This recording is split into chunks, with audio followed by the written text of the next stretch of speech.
This week we have two representatives from federal agencies joining us, which we're really excited about. We have Maglia, I think I'm pronouncing that right, from NSF, JP Kim and Dina Paltu, who are from NIH, and then Jeff de la Beaujardière, who's from NOAA. So they're going to talk through some of the data management planning and some of the policies that are going into effect at those agencies, and then we'll have plenty of time for questions and answers at the end. So Anne, do you want to, unless Oliver or Jason, you have something else to announce, Anne, you can get started. This is Oliver at DLF. Just Okay. Welcome everyone, and feel free to drop any technical questions during the webinar into the chat box.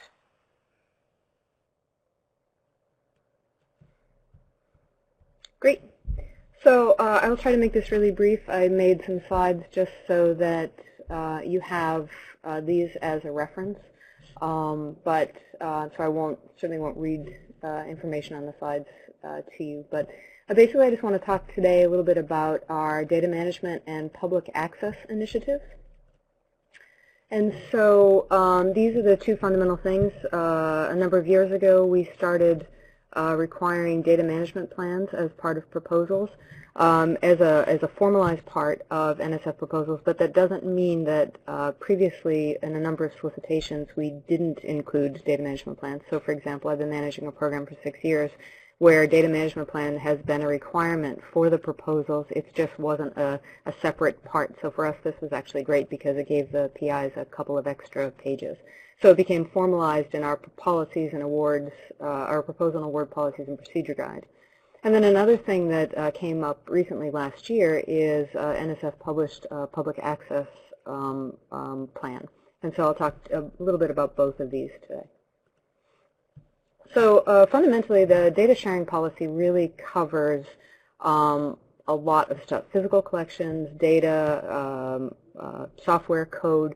And the intent here is that investigators are expected to share with other researchers in a reasonable amount of time the data and the materials that were collected and derived from NSF funding. And that's basically the gist of it. And so the data management plans are, how are you going to do that? So the data management plans themselves are 2 supplemental pages. These are one of only a couple of hard stops that we have when submitting proposals through fastlaneresearch.gov, meaning that if you don't put it in there, the proposal will be returned without review. It won't even, you can't even get it in there, and so you have to actually put in some dummy data even to be able to submit the proposal. And if we get a proposal that doesn't have an actual data management plan and just has dummy data, we'll automatically return it out without review. And again, it does, it's not just data, but it's also software code. It also includes physical specimens like museum collections, etc. And then it also expects that you'll talk about not just how the data will be managed and disseminated, but also past performance if one of the activities you've done in the past is has had to do with data collection, if you've had NSF funding before. And then the low bar here is that it has to be at least sufficient enough for replication, so someone else could come and be able to replicate your results based on you should have your data disseminated in such a way or managed in such a way that your results could be replicated. One thing that not everybody knows is that every directorate has created their own guidance for data management plans, and you can typically find those on the main website for each of the directorates. I come from bio, so I'll use bios as an example. Bio's feeling is that every discipline and every sub-discipline within the discipline have their own standards and accepted norms, and so the onus is up to the community and to the PI to determine what those best practices are and to be able to justify that they're using the best practices of that particular subdiscipline. So we're not mandating any particular types of standards or best practices, but rather leaving that up to the reviewers of that subdiscipline community to be able to evaluate whether the PI has followed those best practices for that particular community or not. So here are the kinds of things that, for example, Bio has put in their guidance. This is very high level. Again, these are things that, just to give you a overview of what are the things that we want to see in these data management plans. And you'll see that, if you go to size, they're going to have slightly different take on things. But essentially, it's what you would expect to see in data management, really. How are you collecting the data? What are the formats and standards? How are they being stored? How are they being disseminated and shared? Whose role, who has responsibility, and what are the roles? And we also expect that those data management plans will be part of post-award reporting, meaning that if someone does get an award, they will actually go back to that data management plan, and when they write their annual reports and their final reports, they'll refer back to the things that they said that they were going to do. And as data management plan, as the use of data management plans and our review of them in NSF becomes more and more the standard, given that it's only been a couple of years since we've really been using them, we will be using these more and more as part of our evaluation process. And so we're now using these as part of our review of the annual and final reports, and we're going back and looking at the data management plans and comparing them to the things that are being reported.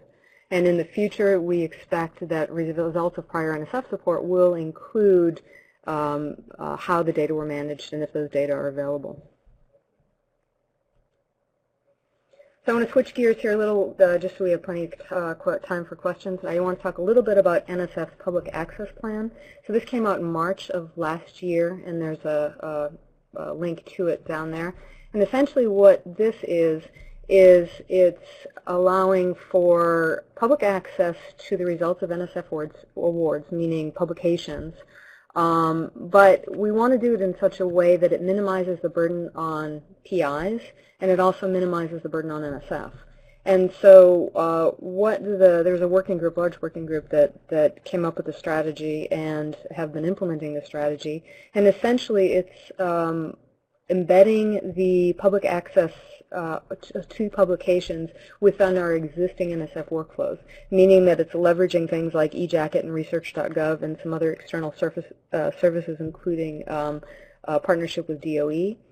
And then it's really to not only for publications, but the intent is that downstream we'll be able to extend it to multiple products of NSF-funded research, other kinds of things, not simply publications. And of course, it's the government, so we tried to minimize cost. A little bit more about that. As of January 2016, the new PAPPG, the Policies and Procedure Guide, requires that publications from any NSF award should be made publicly available within 1 year of publication. And there are some waivers to embargo possible.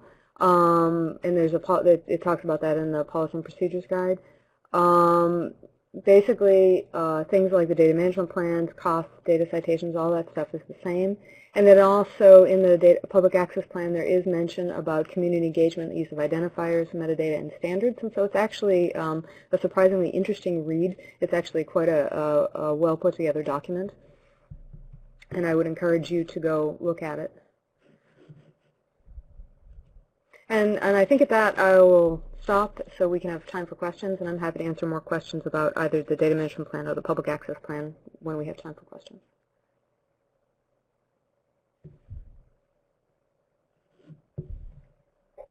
Great, thank you, Anne. And then we have JP and Dina next. Hello, can you all hear me? Yes. Hello? Okay, I just want to be certain. Okay, let's see now. I think I have control of the slides, right? La la la la la la la. There it is. Okay, great. I think we're on the data management and sharing the cover sheet. So I should note to you, hi, I'm JP Kim. My colleague Dina Paltu, actually, unfortunately, she's called away, so she isn't able to join us today. So unfortunately for you, you're stuck with me. But anyway, hopefully I'll be able to answer your questions and be able to provide you with the information you need today. Okay? No, I'm sorry, here again. So what we're going to talk about is data management and sharing under the NIH Public Access Plan for NIH-funded research. So public access, we'll talk about access to publications and data basically, we're going to be discussing plan policies and preparing. That's basically what we're doing. As you're probably aware, February 22nd, actually, 2013, there was a memo from the White House Office of Science and Technology Policy. It's affectionately called the Holden Memo. It was talking about increasing access to the results of federally funded scientific research. Basically, it applied to, funding agencies that had over 100 million or more in research and development dollars. They had to come up with a plan as to how they were going to actually increase public access. There's also, in May of 2013, a few months later, there was actually an executive order that came out, as you can see, talking about making open and machine-readable the new default for government information. It actually supports downstream information processing and dissemination activities. This particular memo, please note, it actually really refers to, whoever's typing, could you please mute your mic, please? Thank you, appreciate that. Sorry, everyone. So as I was saying, basically, this particular open data policy memo refers to actually government-held data more. And it talks about using machine-readable and open formats, data standards, and common core and extensible data so that information can be actually shared and across the board. Just note to you, Office of Management and Budget, it came out from there, and they actually call it the Open Data Policy Managing Information as an Asset, the M1313 memo, which sounds a bit like a sort of a secret agency of some sort. But it does recognize the ability to manage information as an asset. One of the key things is that you need to make information resources accessible, discoverable, and usable. So, as I was saying earlier about the OSTP directive under the Holden memo, each federal agency with over 100 million in annual conduct of R&D actually is what it applied to. And each of these agencies needed to develop a plan to support increased public access to these results of research. Note that it applies to scientific publications and to digital scientific data, and it applies to intramural programs as well as extramural programs of our funding agencies. And it applies to grants, cooperative agreements, and contracts. Some people actually don't recognize that it actually also applies to contracts. Okay. So under this agency plan or the memo, each agency, you have to contain the following elements in the plans. In other words, leveraging existing archives and fostering public-private partnerships. Basically, you should be able to locate and access digital data. They talk about optimizing search, archival, and dissemination, of course, so that you can actually find and actually use the data. And, of course, long-term stewardship, basically how long you keep it, preservation, and the like. Very key in actually how we go about our policies and procedures is we need to actually have in our plan for notifying awardees and other federally funded scientific research of the obligations that we're going to have under our policies. And actually, each agency is supposed to have a strategy for measuring and enforcing compliance with the plans that we actually come up with. Now, please remember, by the way, when I'm saying plans, I'm talking about agency plans. I'm not talking about the data management plans that funding recipients are actually going to be making. This is about our plan. And also, we talked about identifying the resources within the existing agency budget. We actually needed to implement these within the existing agency budget. A timeline for implementation, and we needed to actually identify any special circumstances that may prevent or delay the agency from meeting the objectives the memo actually put out. So I think I may be preaching to the choir here, but some of the benefits of data sharing, as you can see, there are actually quite many. Informing future research and research funding decisions. Basically enabling data generated from one study to be used to explore a wide range of additional research questions.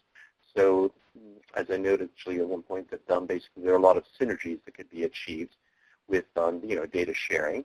As I said, it increases the statistical power and scientific value by enabling data from multiple studies to be combined. As I said, to create that synergy.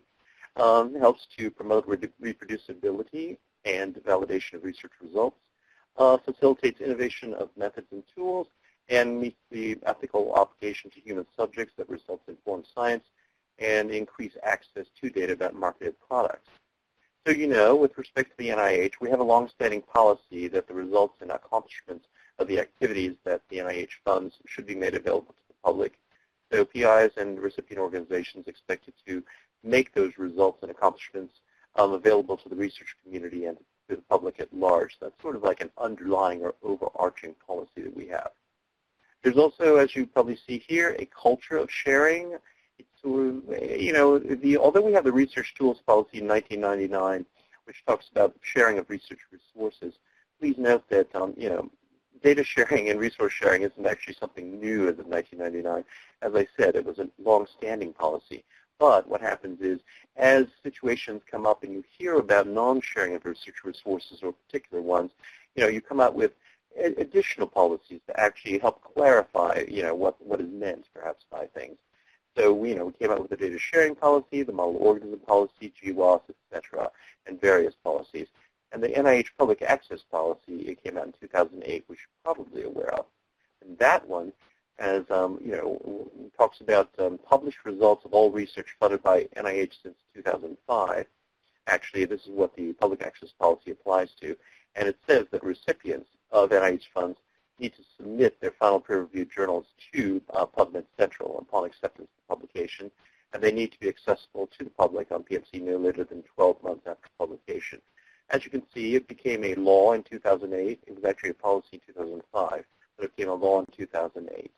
And basically that is actually part of what is actually addressed in the White House initiative under the Holdren memo. As I noted earlier, there were publications and data. Well, fortunately for us, actually, with respect to publications, public access policy was already established and pretty much met all the requirements of the Holdren memo. Now, but what we ended up coming up with was the NIH Public Access Plan, and that actually was published to our website on February of 2015.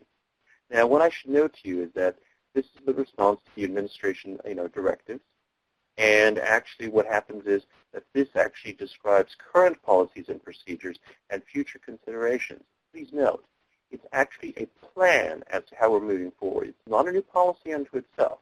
It talks about the current policies and procedures and, as I said, the future considerations that we're exploring. It talks about how we maximize access by the general public without charge to digital scientific data. And it actually also, we need to consider protecting privacy, proprietary interests, and preserve the balance between the benefits of access, preservation, and the costs. So, our plan, what our plan says, it talks about exploring steps to require data sharing. We need to ensure that all NIH-funded researchers prepare data management and sharing plans, and that plans are reviewed during peer review. We talked about developing additional policies to increase public access to designated data types and encourage the use of established repositories and community-based standards. As we talked about, we were talking about the, using archived repositories as it were. We actually also, again, data is not actually worthwhile unless you can find it, so we need to develop approaches to ensure discoverability of the data. And as I noted to you before, promoting interoperability and openness under the M1313 directive. And we're actually also at the NIH exploring the development of a data commons. Some of the considerations we are actually talking about with respect to implementing the goals for data is that we have to look at the timelines for implementation. Obviously, we have to be very, very sensitive to human data, privacy, confidentiality, and informed consent issues as we're developing our new policy. We have to actually weigh the costs and benefits for establishing suitable repositories. As I noted earlier, the directive told the agencies that we need to do it within existing budgets, so implementation costs within the constraints of those budgets and resources. And it's important for us to get notice and feedback from the community. So any policy that we come up with, changes in policies and the like, we would actually go out to the community and you would have an opportunity to comment. But as you're probably aware, basically policies, well, systems, obviously our systems and forms and procedures are geared to the current policies. So we actually have to take into account the changes that would have to be made to our systems and forms and procedures and the like. And very importantly, everyone needs to know what's going on and how to respond to things. And so education, training, and tools for NIH staff, the community, and others is something we actually need to consider. So the next step that we're doing at the NIH is, we're actually working on developing a draft policy in conjunction with the assessment of priorities and costs and benefits under the auspices of a new body, the NIH Scientific Data Council. Basically, they're the ones who are actually sort of leading us on the data management and the like. We're going to be seeking input from NIH, HHS, and other federal government staff as appropriate on our draft policy, and we'll revise and issue that policy for public comment as appropriate. As I noted, the NIH procedures are generally to go forward and ask for public comment on a draft policy. And we take that back in, we review the comments, revise the policy guidance as needed, and then we work on implementation for systems, forms, and procedures, and identify and address any challenges as appropriate. And then after all that is done, we issue the final policy and implementation guidance, along with education, training tools, and the like. Just so you know, we actually have quite a few programs at the NIH, which data sharing is an essential component. As you're probably most aware of dbGaP, database for genotypes and phenotypes. There's also the National Database for Autism Research, and the brain initiative and the other ones here listed on this particular slide. One final thing that you may not be aware is that there's also clinical trial reporting. The FDA Amendment Act mandates results sharing through clinicaltrials.gov for most FDA-regulated studies. So there was actually there's an NIH policy expanding this scope. We had actually gone out for comments on that, and that is actually in the works right now. Other data sharing policies can be found at the individual ICs at the NIH. There might be particular ones, like, for example, the IC stands for Institutes and Centers. As you probably are aware, there are 27 ICs that make up the NIH. For example, the National Cancer Institute, National Eye Institute, etc. Their data sharing policies can be seen at sharing.nih.gov, and there are actually also some proposed revisions to the common rule. Data sharing mechanics, as you can see, NDAR, as I mentioned earlier, National Eye Institute, basically the of dbGaP and the like. There are many choices and options growing if you take a look at the commons as it's being developed. And so we're actually, even though the plan talks about how the NIH is exploring things to do, there were things actually when the memo came out, the OSTP Holdren memo came out, NIH was already in the progress of doing. For example, as I noted earlier, public access was already, we already had the policy, so we didn't actually have to do any changes to that. However, with respect to data and meeting all the requirements of the Holdren memo, we actually are exploring additional things that we need to address.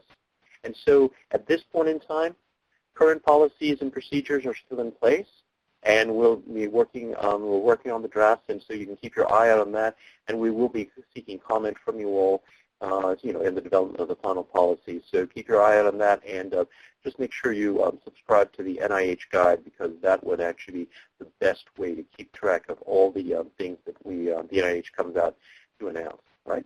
And on that, I will now pass it back to Sara. Thank you, JP. Our last speaker is going to be Jeff de la Beaujardière from NOAA.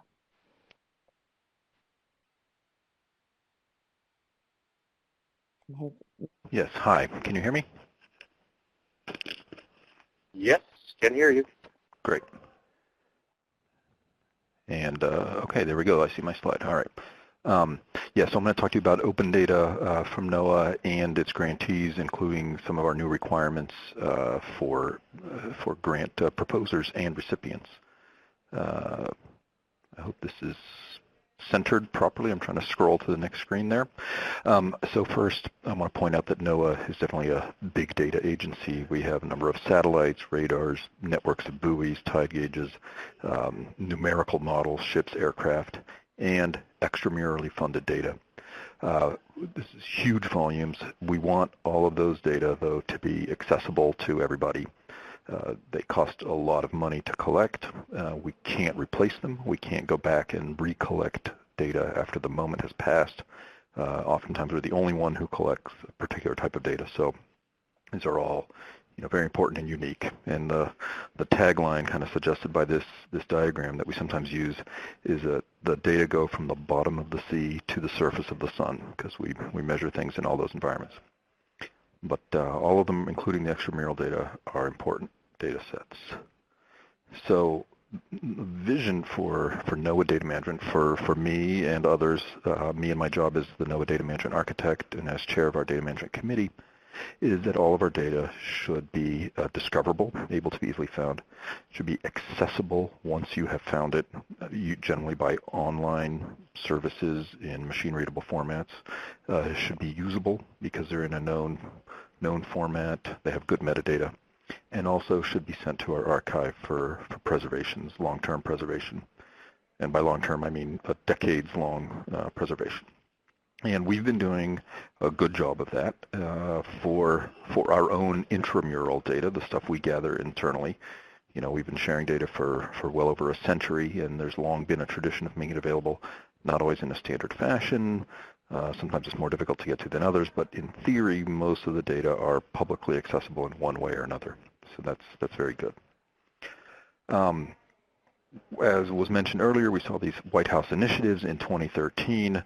This little Venn diagram shows how I think of the overlap. We have what we've been calling the PAR memo, that's the Holdren memo, Public Access to Research Results, and then of course the Open Data Policy, both of them talking about open access to research data, and then PAR going farther and talking about scholarly papers, extramural data, linking data and publications with citation, and then the Open Data Policy going farther with a more specific call for particular metadata schema, agency data inventories or catalogs, making data available online and using standard formats. So definitely a lot of overlap between these two, and in any case, very interesting to us because they have catalyzed a lot of activity at the agency and given kind of new impetus to some of the work that we were already trying to do. So one of the things required by the PAR memo or the Holdren memo was that every agency writes a plan. I think a previous speaker mentioned that. So we did that. Took a few iterations with the White House till we all agreed on the language, but we did it. We gave it a DOI. You can get to it at this URL. And again, we did welcome that opportunity. And this plan lays out essentially, what we're going to do. It's not really the policy. It is just the plan for what we're going to do. One of the things in that plan says, hey, we're going to either write or revise a variety of policies about environmental data management, and we have now done that. One, we have a long-standing no administrative order saying data should be publicly accessible and archived, but it doesn't get into a lot of specifics, but it does create the NOAA Data Management Committee and then allow that committee to write other policies. So we have a kind of overarching document called Environmental Data Management Framework, and then we have directives on data management planning, data access, data citation, data documentation or metadata, and archive approval. All of those are really focused for internal data providers, intramural providers. But then the newest one is the data sharing directive for NOAA grantees. In fact, we came up with one in 2012. And we have revised it because of the Holdren memo, made a few changes, but this is, even back then, this is something we already had on our books. So these policies have all been completed. My understanding is that the audience is more on the academic side, so I want to say a few words about that data sharing directive for grantees, since you may someday be grantees. Our goals, by the way, just so you know, this publication, the directive went into effect in March 1 of 2016, and we gave a 90-day grace period until June 1, which is just this month, for new federal funding opportunities to include the necessary language for all this. So new FFOs from NOAA, you should start seeing some of this stuff. Sorry about the background noise here. Okay, so the goals of this are, first of all, that all environmental data producing using extramural NOAA funding be made publicly accessible in a timely fashion. Timely means essentially within 2 years, within the shorter of 2 years after the end of the grant, or 2 years after the end of data collection, or upon first publication of a paper based on the data. So whatever is shorter of those is when you're supposed to have made your data publicly accessible or, quote, shared. Also, we're requiring manuscripts of research papers to be made publicly accessible, and I'll tell you how to do that with a one-year embargo.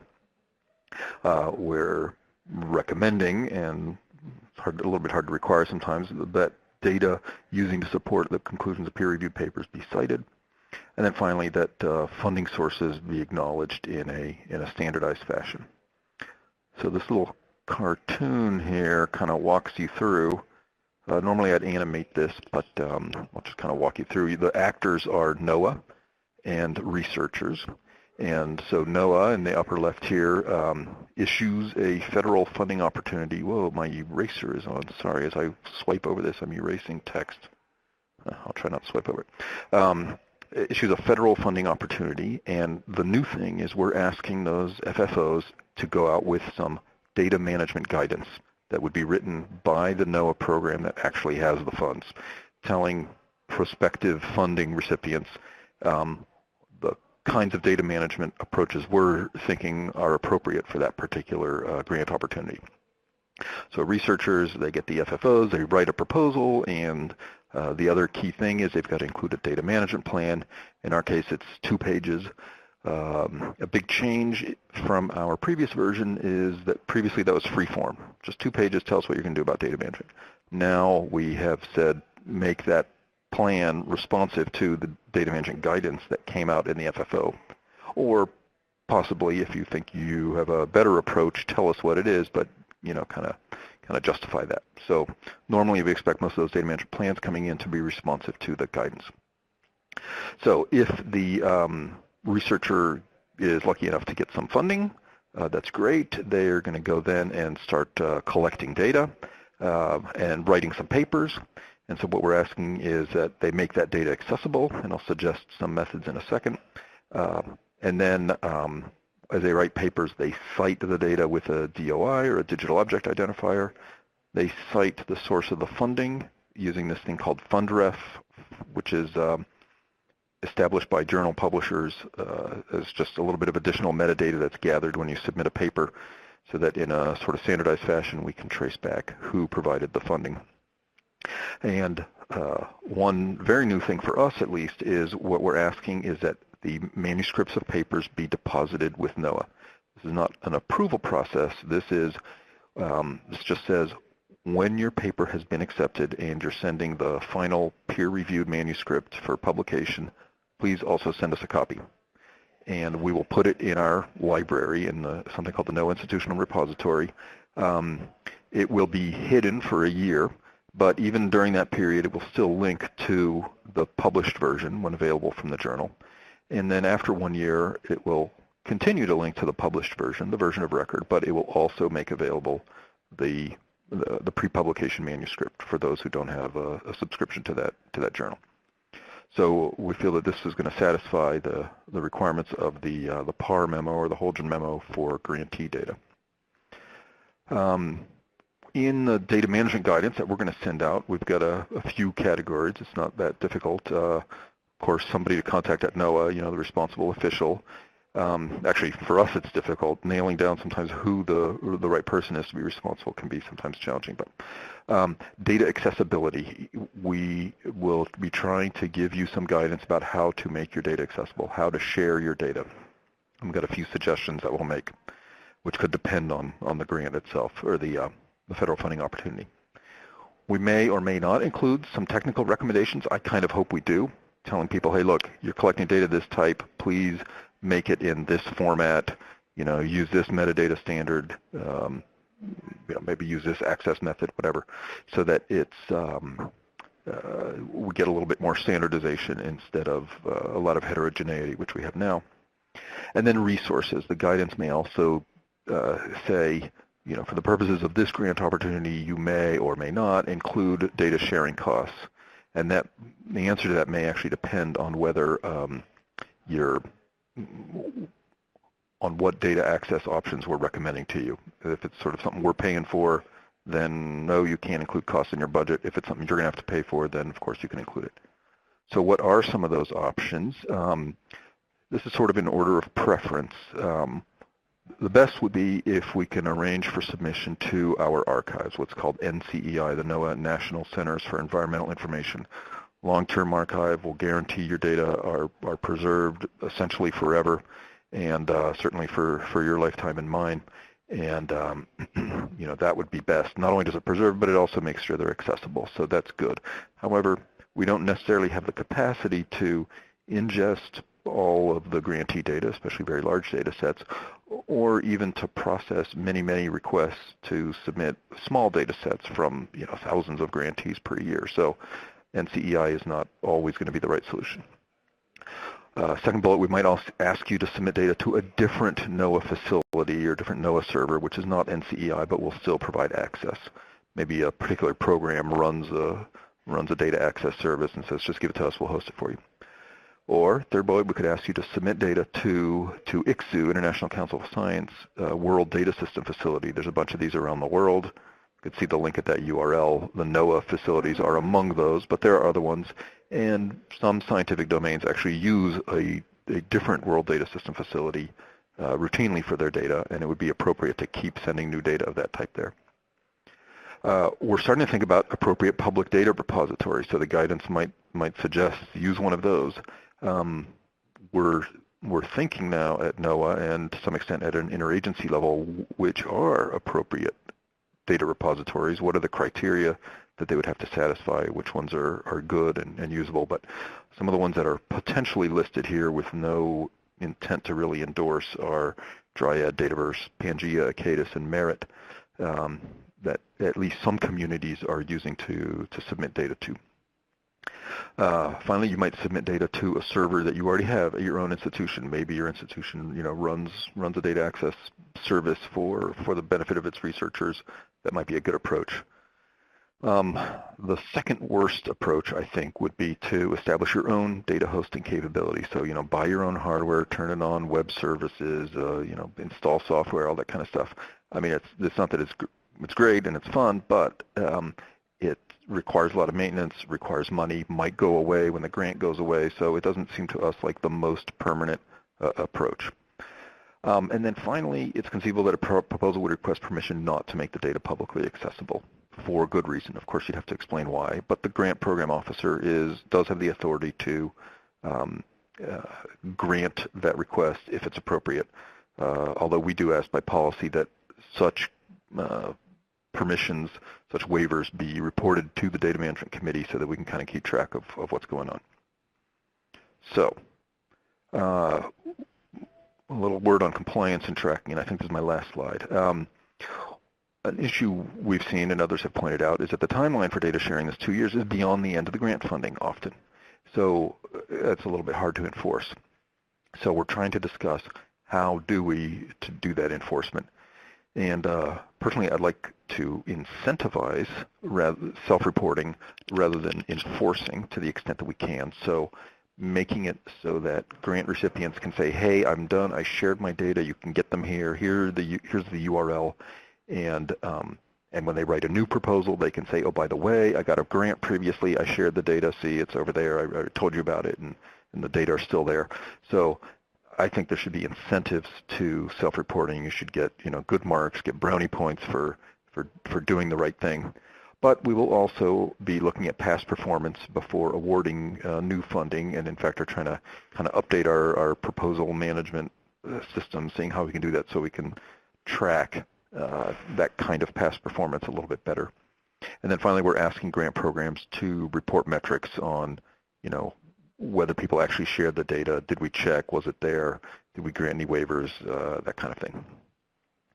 And I think that's the last slide, so thank you for listening, and I guess we're moving on to questions. Yeah, if anyone has questions, please type them into the chat box for Anne, JP, or Jeff.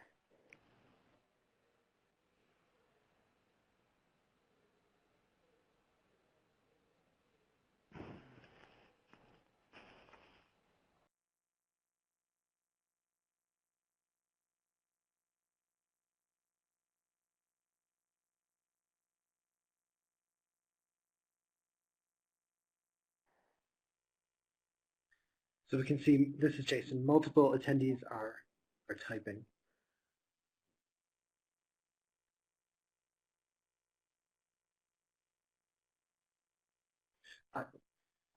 Before I forget, I want to thank Jeff, JP, and Ann for their time today.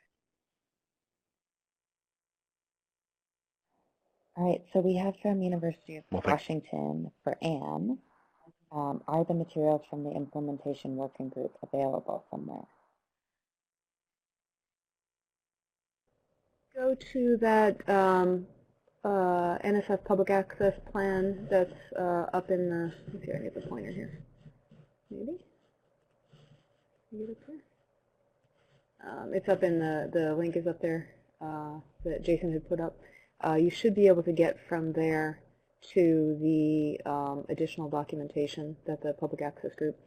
I'll take a look while the next question is answered and see if I can find additional working group information online. Okay, and Elaine asks, are there initiatives in each of your agencies to determine when to recommend institutional repositories versus the agency repository?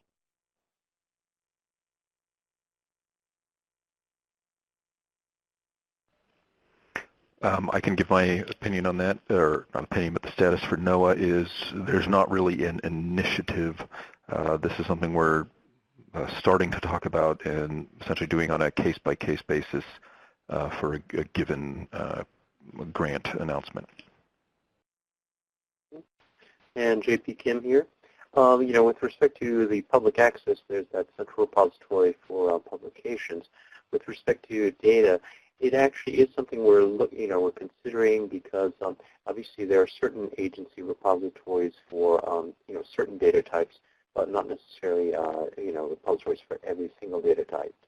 So we actually have to consider that. Thank you very much for bringing it up, Elaine. And this is Anne. For us, it's kind of the same specific solicitations. For example, the advancing the digitization of biological collections solicitation requires that data are put in a specific repository because it's associated with that program, whereas other programs may not necessarily require that. So it's just kind of a mix.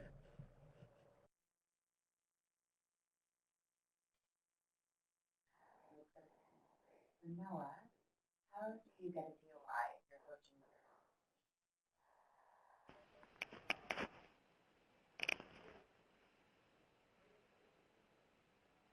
I see there's a question about talking about your respective agencies' positions on enforcement of data management plans.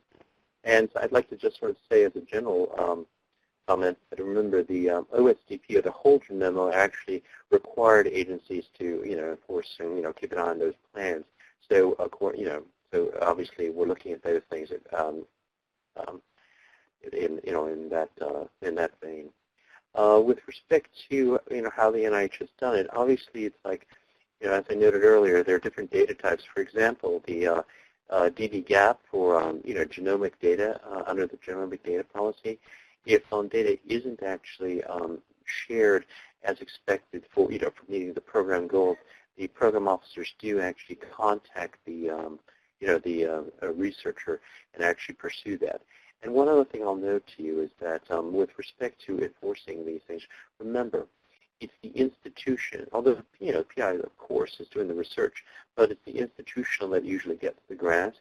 And so it's the institution that should have policies and procedures in place to be certain that the institution is living up to the terms of any data management plan that they have agreed to with the particular agency.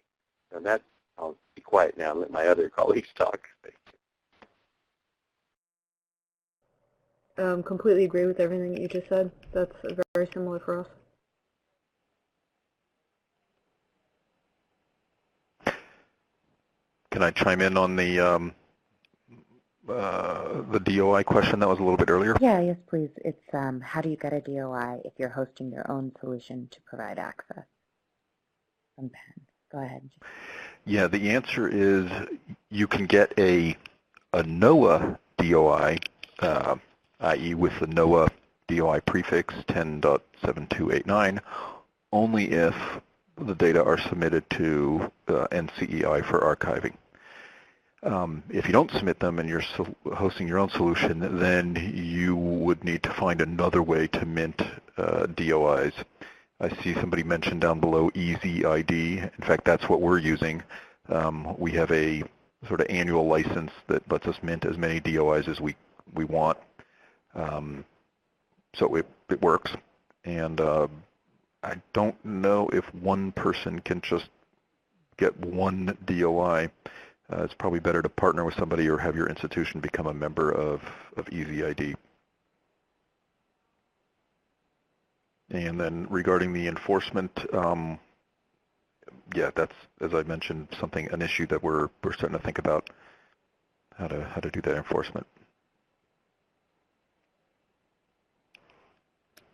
To move to Marina has a question: is there a plagiarism issue for data management plans if researchers copy and paste other people's DMPs?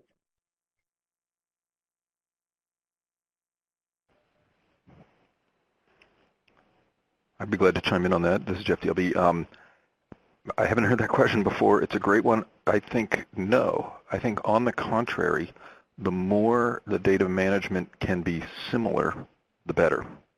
I mean, the research should be unique, but the methods of taking the data and making sure it's made safe and accessible and quality controlled, those should be as standard as possible. So maybe not quite copy and paste, but rather copy paste with attribution. Say, hey, we're going to do it the same way as this previous project or this other person. Personally, I think that would be great. And I think one of the important things is actually following through. So basically, if you do copy someone's plan, you actually have to understand how it's being implemented, and you have to live up to it. So that's actually very important.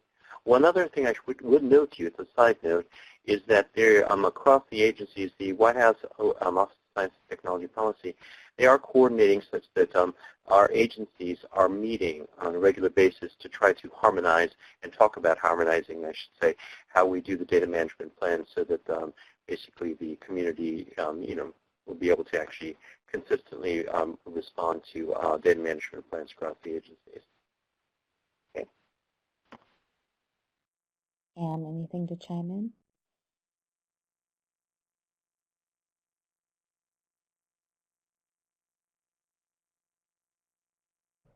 We would say the same thing. I think that, yeah, it's not the direct copy and paste, but certainly with attribution and as standardized as possible, I think would be, is great. But again, for us, we're really looking at something that makes it clear that that the PI knows the community and knows the standards of the subdiscipline. So one of the cautions I would have is that taking a very high-level standard language that doesn't really develop the particularities of a particular subdiscipline may not go over quite as well, and so it has to kind of be a combination of both having some general standardization but also some specifics for the particular data that you're using.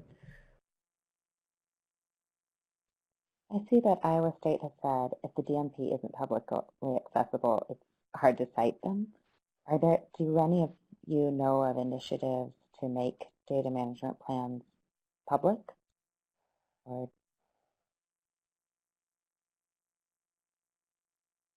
maybe that's more something for librarians to do ourselves. The closest we said to that from NOAA is, as I recall, I don't think we said we would make the plan public, but I think we said we may use the plan to create a metadata record describing the planned acquisition of data to be available in the future, and then include that in a catalog somewhere as a kind of pending data set. I think we're not planning to make the plans themselves publicly accessible, but certainly the submitter could. That's at their discretion. I should also note that if the agencies were planning to make the data management plans public, I think what they would do is they would actually alert the applicants that would be the intent of the of their policy, and so when they're applying, they actually know ahead of time that the plans would be made public. So you would be made aware of it.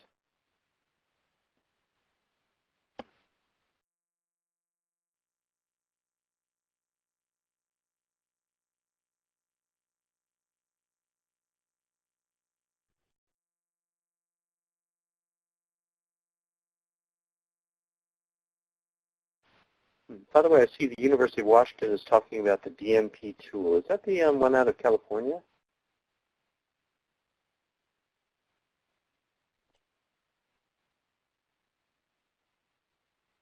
Yeah, I think that's where it's from. Yeah. Mm-hmm. So so the great thing about that is to create templates and share management plan language that's acceptable to other agencies.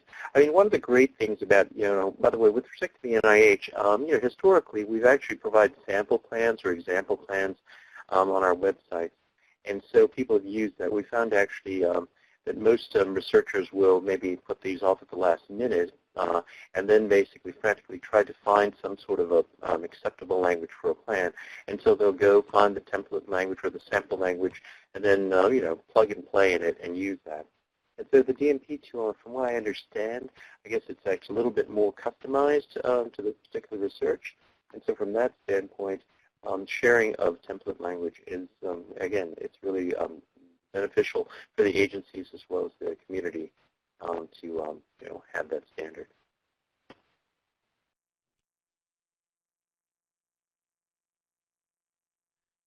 So this is Jason. I'm just a little more context about my question. I'm wondering, something like M1313 comes out, 2013. There's a requirement around machine readability. Where do you go to get a definition of machine readability? That's kind of the subtext of the W3C question. Just trying to get an understanding of, we have a lot of standards that are shared and available, but just I'm trying to understand where would you look as an authority to get at some of these questions?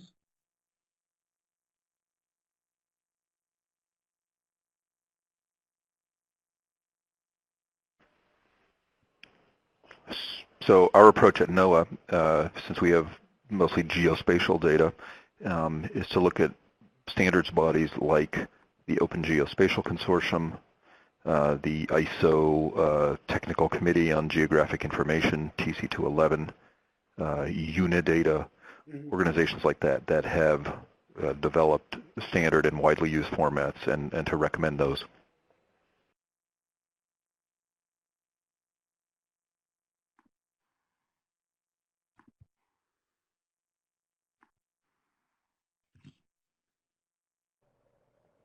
Similar to NSF, I mean, either groups that are specifically, for example, in bio, specifically developing standards for subsets of data, or groups that are doing larger data standardization type things.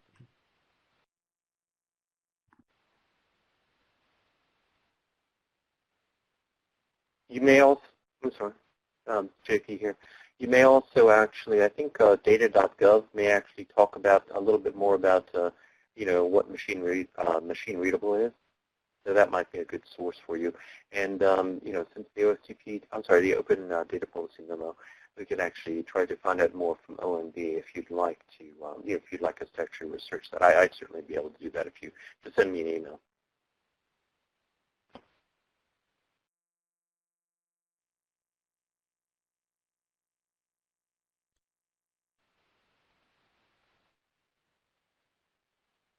Okay, the next question for NIH from Marina Zhang. We received a question from a researcher regarding sharing his genomic data.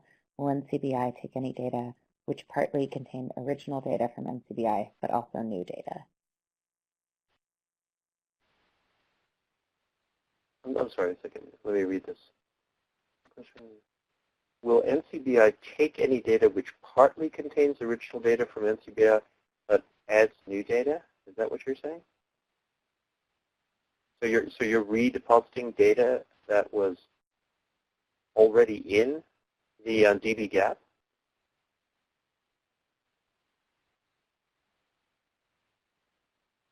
I mean, I think that would be the case, but actually, what you should do is you should actually write GDP, like the DB gap directly, and I can actually find that email address well. If you want to go into another question, let me do that while you're up. Okay.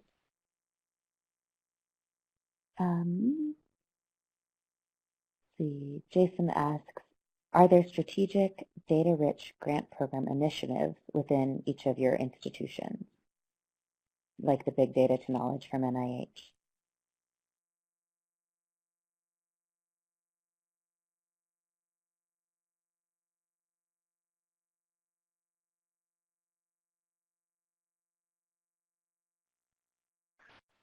Okay, JP here again from NIH. By the way, first off, with respect to questions about the genomic data sharing, so it's the email address, if you have any questions, is GDS, genomic data sharing, at mail.nih.gov. Just wanted to close that loop. And are there any data-rich grant programs within each of your institutions? Right, the Big Data to Knowledge is from NIH is our big big data initiative at this point.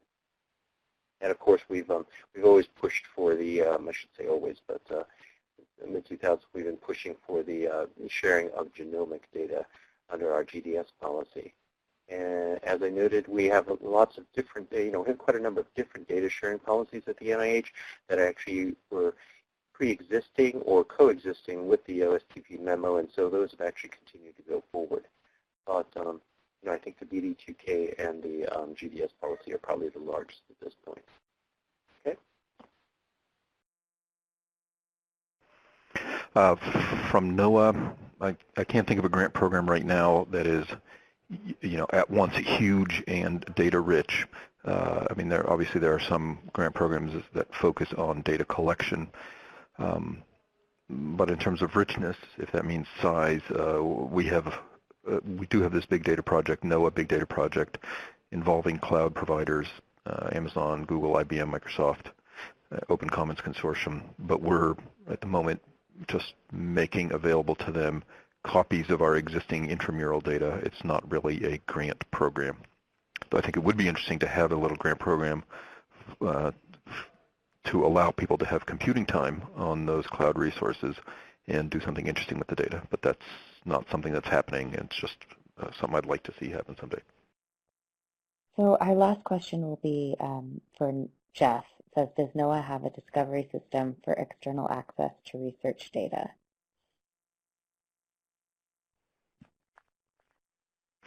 NOAA has a catalog at data.noaa.gov, which is a discovery system for finding our data, our intramural data. I'm not sure if the phrase external access to research data meant access to external research data. We don't right now have something that would let you discover grantee data that we funded, unless the grantee data are submitted to our archive, in which case they automatically would become visible through the catalog. So right now we are working on this thing, data.noaa.gov, human user interface, also a query, machine-readable query interface. It's okay, it's trying to be comprehensive, but we are trying to make some improvements to it. And just because you can find the data in there doesn't necessarily mean the access is easy. Could be an unusual format, unusual service, something like that. So we're trying to go now beyond discovery into improving the accessibility. But Great. data.noaa.gov. Well, thank you so much to everyone, to Jeff, JP, and Anne for being here with us today. And I think we're going to wrap up this part of the webinar. You go ahead, Jason. I just want to make sure, if Berkeley wants to ask this question, they can, we still have a little more time. We can, the logistics and the conversations about the assignment, we can work with that. So as long as we have the experts here, if you do have an additional question or two, feel free to ask. And so there is one more in here about agency profiles.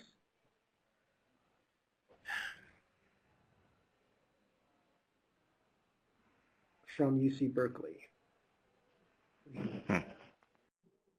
For NOAA, the answer is no, we haven't, but thanks for telling me about it. You see the URL there. Yeah. Ditto. Mm-hmm.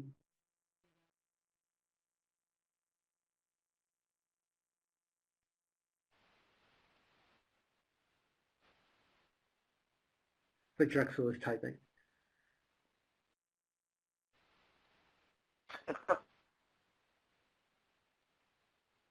I'm going to drop one. Thanks. Yeah, I'm going to drop one more in because when Anne was talking, she mentioned, I'm going to get the language right. So there was a requirement for sufficient for replication. What do you do to test or qualify that something is replicable? It was an NSF requirement, but obviously That's a really good question. Mm-hmm. Yeah. So, I mean, it's really part of the review process, and so that's really something where we leave it to the peer reviewers to evaluate if the plan is in fact, seems reasonable to satisfy that criterion. The reality of, when one of the questions is are we policing this, and are we actually going back and looking at all this? And the reality is that, not nearly yet the way that we probably should or could.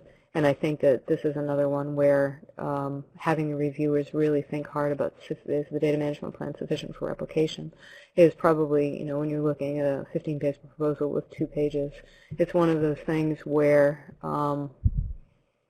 depending upon the subject that's being proposed, this will be something that is either a strong point of focus or not really a point of focus. And so I think that just, it kind of depends. That's a really good question.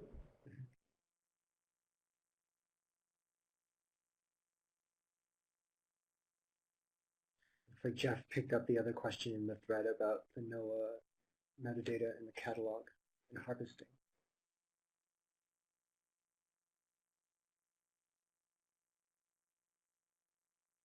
So it looks like we have kind of wound down. Yes, thank you to everybody. Thank you all for taking the time, to Anne, Jeff, and JP. And I'm sure we may get follow-up questions from this group. But it was a very useful conversation and gives us some really great context. So thank you again. Thanks for the opportunity. Absolutely. Thank you very much. Thank you very much.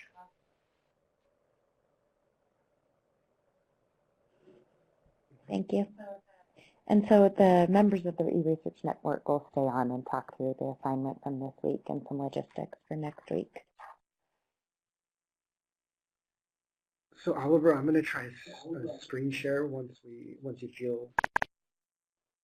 I want to turn off the slides until people are ready. Yeah, so I'll go ahead and click stop sharing here if that's okay with folks. But as Jason said earlier, these will definitely be made available shortly. So. And the video as well, just like last time. Yes. Mm-hmm. Yep. So let me get. All right, Jason. Give this a shot.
Okay, can you hear me now?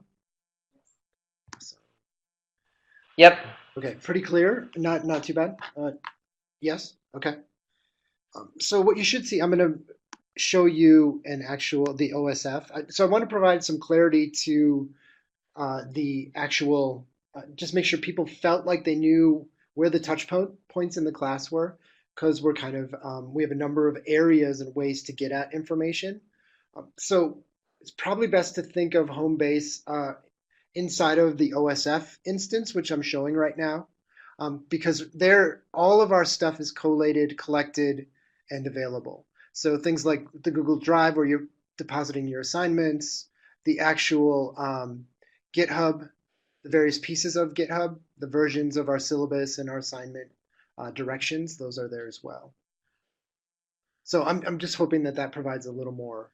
We're using a network suite of software, but it's all sort of collected and collated here. So I just wanted to let people know that. I'm going to take a little time, and Sarah's going to talk a little bit about the expectations for the assignments. I did want to check in a little bit about peer review, because one of the things we wanted to ensure was that people got some form of just feedback, direct feedback about the assignments. And so that was kind of the logic behind bringing a number of you, the institutions together, and allowing some sharing happening that way. So did that, in the first assignment, did that work out well? And I should also say that we won't necessarily do peer review on every assignment. If you've looked ahead on the syllabus, there's a data exercise where you're just analyzing data, and you don't really need peer review on that. But we felt like with some of the more narrative assignments, we would allow some feedback and crosstalk. So back to the question, did that go all right? It seemed like things were working. So just opening that up for starters. And you can type in feel free to type in the actual chat if you have questions there. If nothing, we can kind of move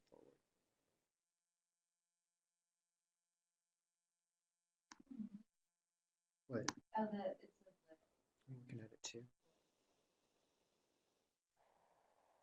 Okay. Very helpful.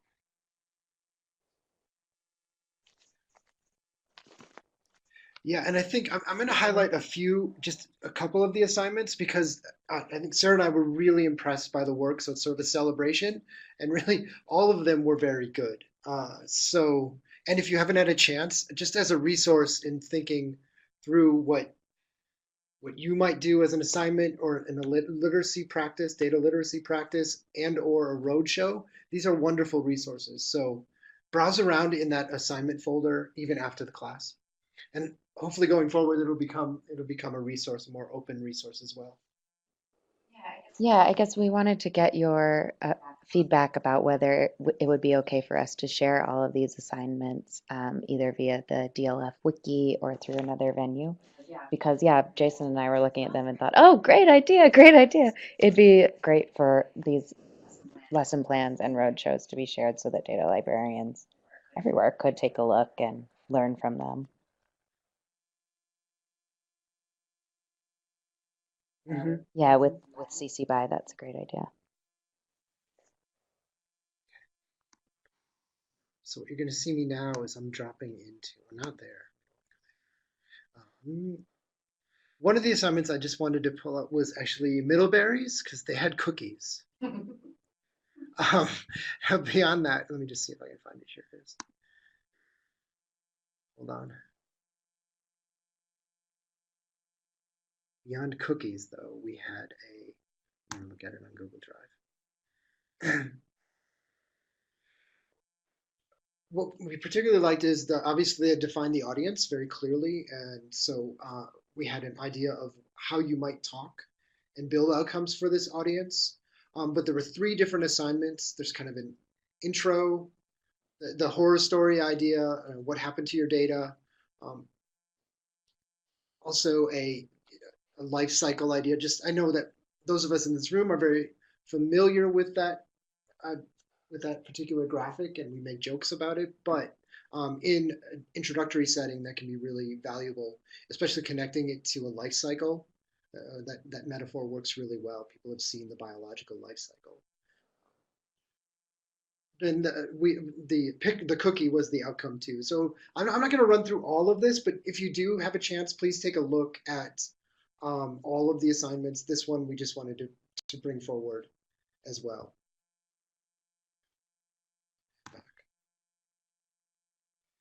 And then I wanted to also talk about NYU, Vicky and her group. Let me just pull that up. Where are you?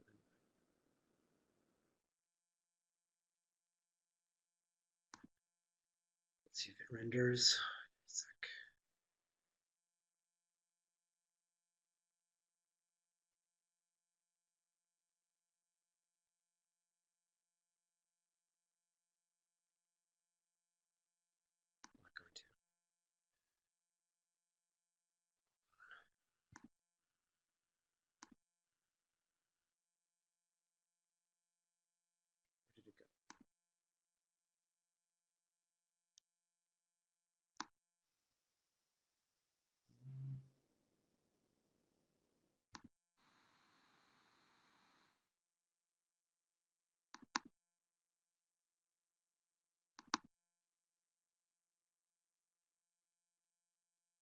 Sorry, just give me a second.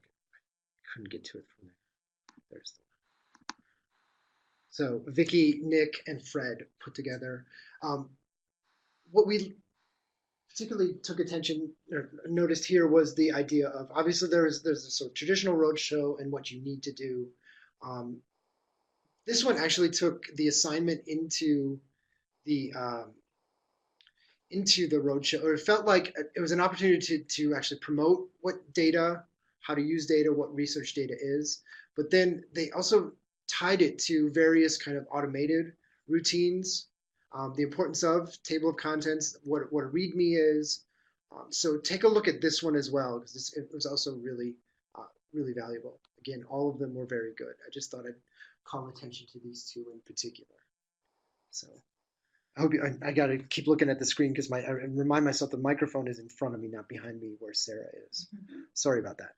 Um, so to the logistics seem okay. Everybody's the assignments went okay.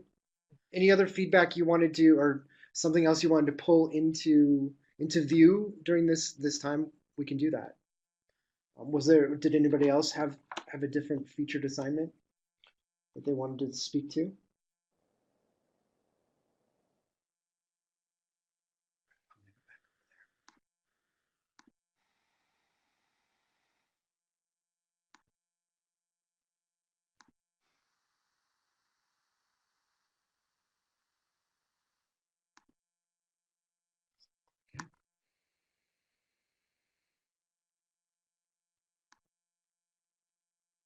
Okay, I'm not seeing much there. So, what about another one of our home bases is the actual syllabus, which you should be seeing right now. I did want to point out that the complete instructions for assignment 2 are here, and I'll open them now so that you can see them.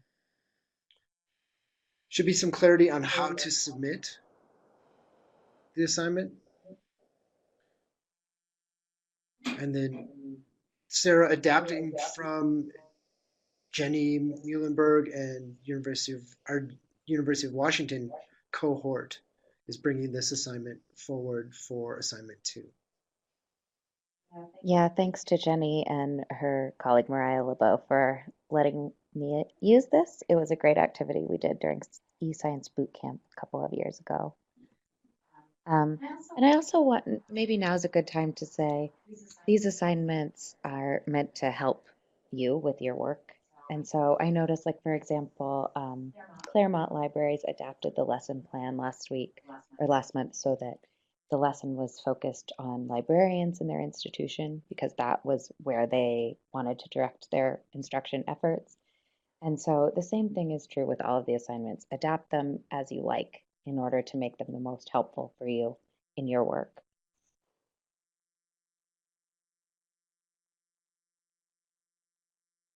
And like with this DMP assignment, you can write full paragraphs if you feel like that's helpful for you, or if you just want to jot down a few bullet points to think through the ideas, that's fine too. So it's really about you and your learning.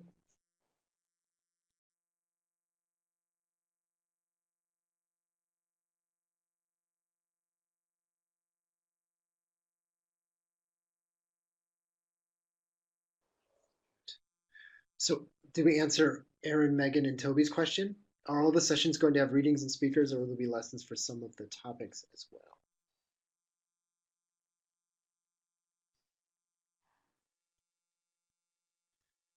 I think we're trying to unpack the question. There will there will be readings and speakers for each one. Those are obviously to provide context and background, and then the the assignment tends to be more focused on a topic that's related to that particular, more of the rubric of that session rather than the speakers themselves. So for example, let me show you one. If I go back to the research network syllabus, and if you look at, so this is a good example of next week or next month.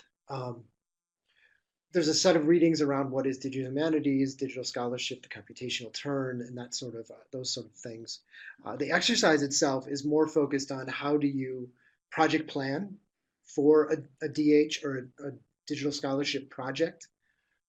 Again, sort of providing that's a related activity that would probably come about should you or when you pursue digital humanities or digital scholarship work.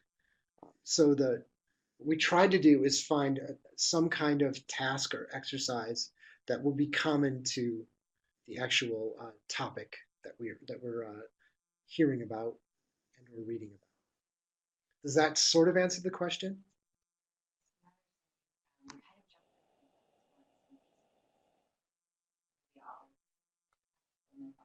Sure. So Erin, Megan, and Toby, what kind of basics are you wanting to know? Because we can adjust according to what people are needing.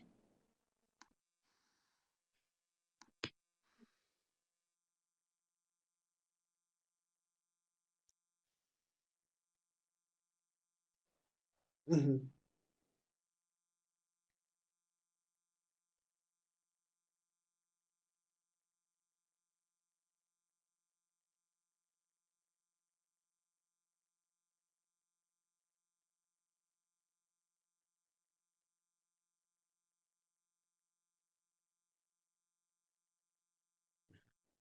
I see where Aaron and Megan and Toby are going.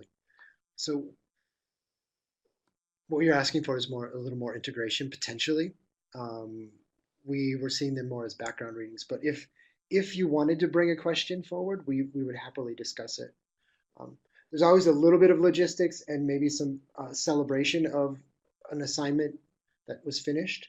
And Drexel also did a wonderful job, so it's good to hear Penn um, referring to Drexel's roadshow. Um, but if you wanted to see more of that in this part of the discussion, we're kind of stuck within the 90 minutes format, so I think that's what's kind of limiting our. But if one of the things we could do is if you saw something in the readings, you could email us and we could bring that, or you could respond to the listserv and we could bring that forward. Or we could look into a discussion board or peer groups. And that's part of that peer review was making sure that there was a contact between all of us, at least at some 2 or 3 different parties.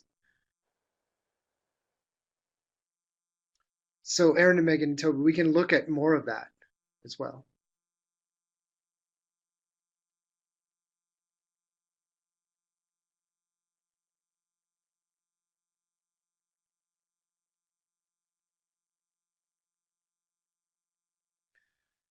Because I would hate to, I mean, it's not like this 90 minutes is the only time that we can ask questions and meet, right? I mean, we're together in this cohort for 6 months, and the knowledge in the room could be shared at any time.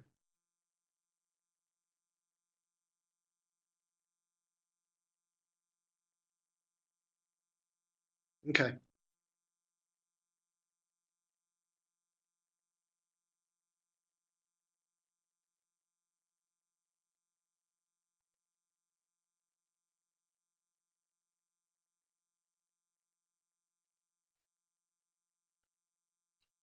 So the preparation for the webinars. It's just the background reading.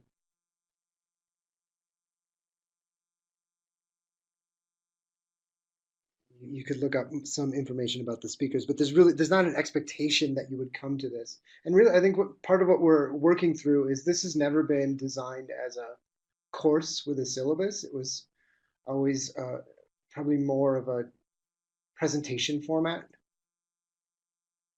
a sort of forum. So Aaron, Megan, I'm also happy to speak with you offline as well.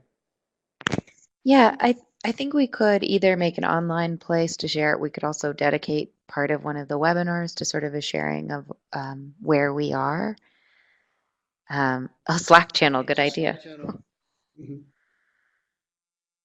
Yeah, I think it's a great idea to have more communication among the cohort. So this will be helpful in any case.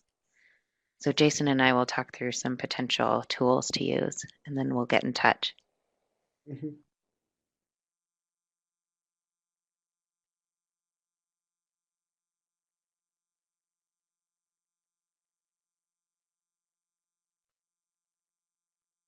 One more logistical note. There is a consultation project, and I'm going to draft the directions for that. And basically what it is an opportunity to sit with a postdoc, an expert on a particular question that you have outside of the cohort, um, just to try to solve a local problem for you. So I'll draft that up. We usually don't turn to that until end of July or August, and then the consultations get scheduled.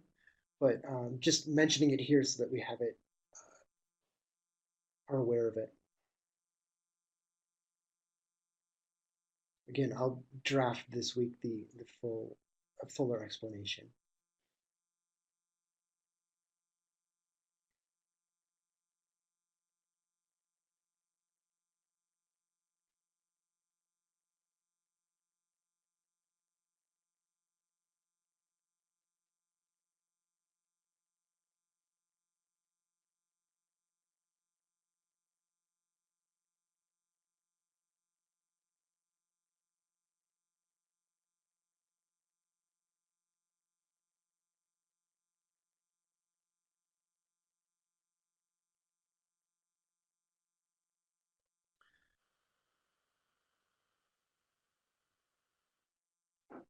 Okay, Marina, just so I understand, what the Iowa's idea is a broader discussion forum and potentially a discussion of readings to drive this part of the webinar.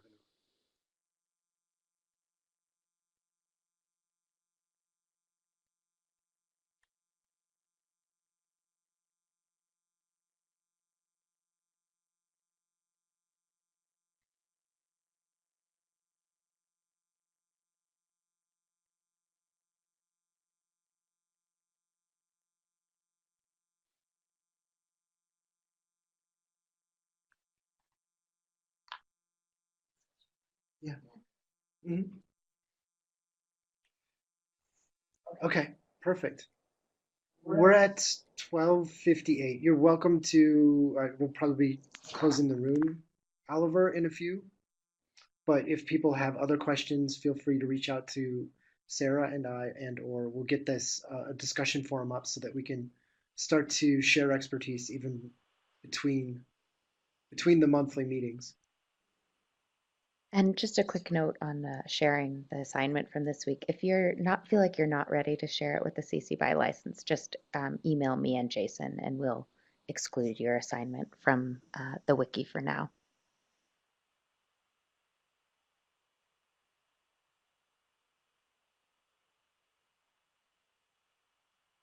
Okay. Thanks for another great session. We will see you when we talk digital humanities, digital scholarship next month, July 20.